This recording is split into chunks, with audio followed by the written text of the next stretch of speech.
हमें छेड़ो मत, छेड़ोगे तो छोड़े नहीं जाओगे। और इसी का उदाहरण आप देख रहे हैं कि किस तरह से भारत ने जवाबी कार्रवाई की है। आपको बता दें कि भारत पाकिस्तान तनाव के बीच गृह मंत्रालय ने कई राज्यों को 7 मई 2025 से वॉर की मॉक ड्रिल कराने का आदेश दिया है। वॉर मॉक ड्रिल क्या है, इसके जरिए क्या सिखाया जाएगा, क्यों जरूरी है, पब्लिक को ट्रेनिंग कौन देगा, और साथ ही ऑपरेशन सिंदूर क्या है जिसको अंजाम दिया गया है। ये सारी बातें आज हम आपको इस वीडियो में बताने जा रहे हैं। और इसके साथ ही आपको ये भी बताएंगे कि ऑपरेशन सिंदूर के बाद पाकिस्तान का क्या कहना है। अगर आप इस वीडियो को पूरा देखेंगे तो आपको कुछ ऐसी जानकारियां भी मिल जाएंगी जो शायद ही आपको कहीं और मिले। तो ऑपरेशन सिंदूर जम्मू एंड कश्मीर में हुए पहलगाम हमले का जवाबी कार्रवाई है जिसमें 9 आतंकी ठिकाने को निशाना बनाया गया है। सेना ने इसे ऑपरेशन सिंदूर का नाम दिया। रक्षा मंत्रालय की तरफ से आधिकारिक तौर पर इस कार्रवाई की पुष्टि की गई है।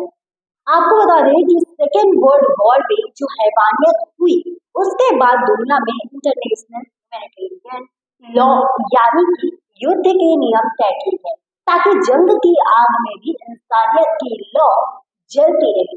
साल 1949 में जेनेवा कन्वेंशन भी खत्म हुआ जिसके बाद में और प्रोटोकॉल के जरिए इसे और ज्यादा मजबूत किया गया है।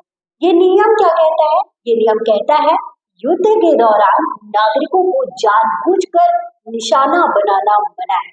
युद्ध सिर्फ सैनिकों के बीच होना चाहिए।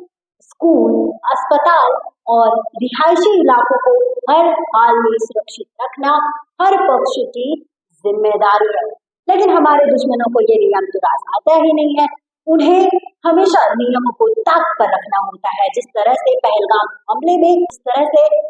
हमले में लोग मारे गए, वह पूरे देश नहीं पूरी दुनिया में दिल दहला देने वाली घटना नहीं, जहां पर धर्म पूछकर हमला किया गया। और ये हमला इस तरह से था कि इसकी जवाबी कार्रवाई बहुत ही ज्यादा जरूरी थी। पूरा देश चाह रहा था कि इसके लिए एक्शन ली जाए। आम जनता पर जिस तरह से हमले किए गए उसका जवाबी कार्रवाई कर दिया गया। नमस्कार, स्वागत है आपका हमारे चैनल में। मैं हूँ आपके साथ श्रुति। ऑपरेशन सिंदूर जम्मू एंड कश्मीर में हुए पहलगाम हमले का जवाबी कार्रवाई जिसमें 9 आतंकी ठिकाने को निशाना बनाया गया है। बोला कुछ दुश्मन ऐसे हैं जो पहलगाम और अक्टूबर जैसे जगहों पर भटके लोगों पर वार करते हैं। ऐसे लोगों से कोई क्या ही उम्मीद रख सकता है। ऐसे में आम लोगों को भी तैयार रहना होगा। और मॉक ड्रिल पर बात करेंगे हम, लेकिन ऐसा बिल्कुल नहीं माने कि पाकिस्तान के मिसाइल और जहां जब चाहे भारत के आसमान में घुस आएंगे। भारत की अपनी एक व्यवस्था है, एयर डिफेंस सिस्टम है जिसका काम है बिना परमिशन के एयर स्पेस में घुसने वाली हर चीज को रोकना। और इसके बाद भी यदि गलती से कोई मिसाइल, कोई जगह, कोई मिसाइल, कोई जहाज सिविलियन इलाके की तरफ घुस आता है तो ऐसी स्थिति की तैयारी के लिए सिविलियन मॉक ड्रिल। आपको बता दें कि भारत सरकार ने कुछ मोर्चे पर मॉक ड्रिल करने का फैसला किया है। एयर रेड सायरन की तैयारी। इसमें इलाके में यदि दुश्मन की तरफ से हरकत है तो सायरन बजाकर लोगों को सचेत किया जाता है जिससे कि लोग अपने बचाव में एक्शन ले सके। दूसरा ब्लैकआउट यानी पूरी शहर की बिजली गुल। इसे अंधेरे में हजारों फीट उड़ रहे जहाज हमले के लिए टारगेट नहीं देख पाते हैं।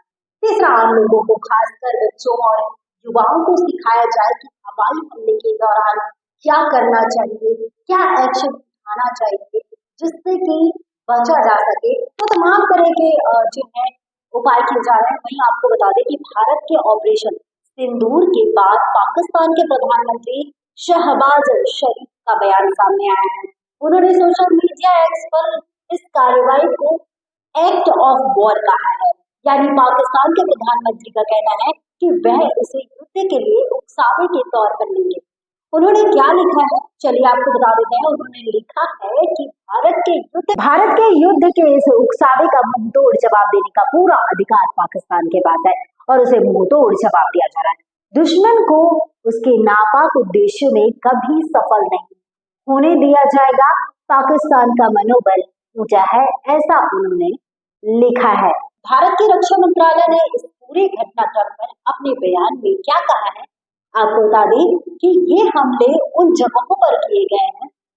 आपको बता दें कि उन्होंने कहा कि ये हमले उन जगहों पर किए गए जहां से सीमा पर आतंकी साजिशों की योजना बनाई जाती है।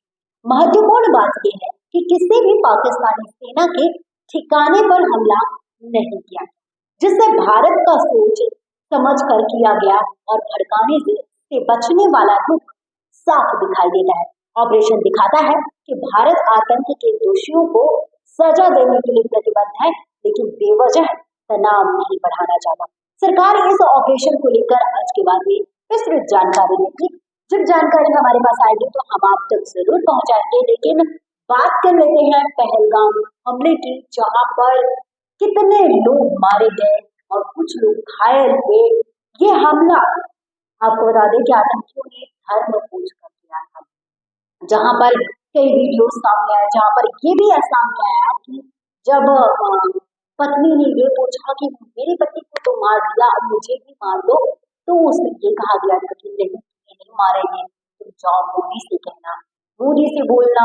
तो तमाम तरह की बातें आती हैं, लेकिन यहाँ दिल दहला देने वाली बात ये हो जाती है, पहलगाम हमले में धर्म पूछ कर सीधे गोली मार दिया जाता है, कलमा पढ़ने के लिए कहा जाता है।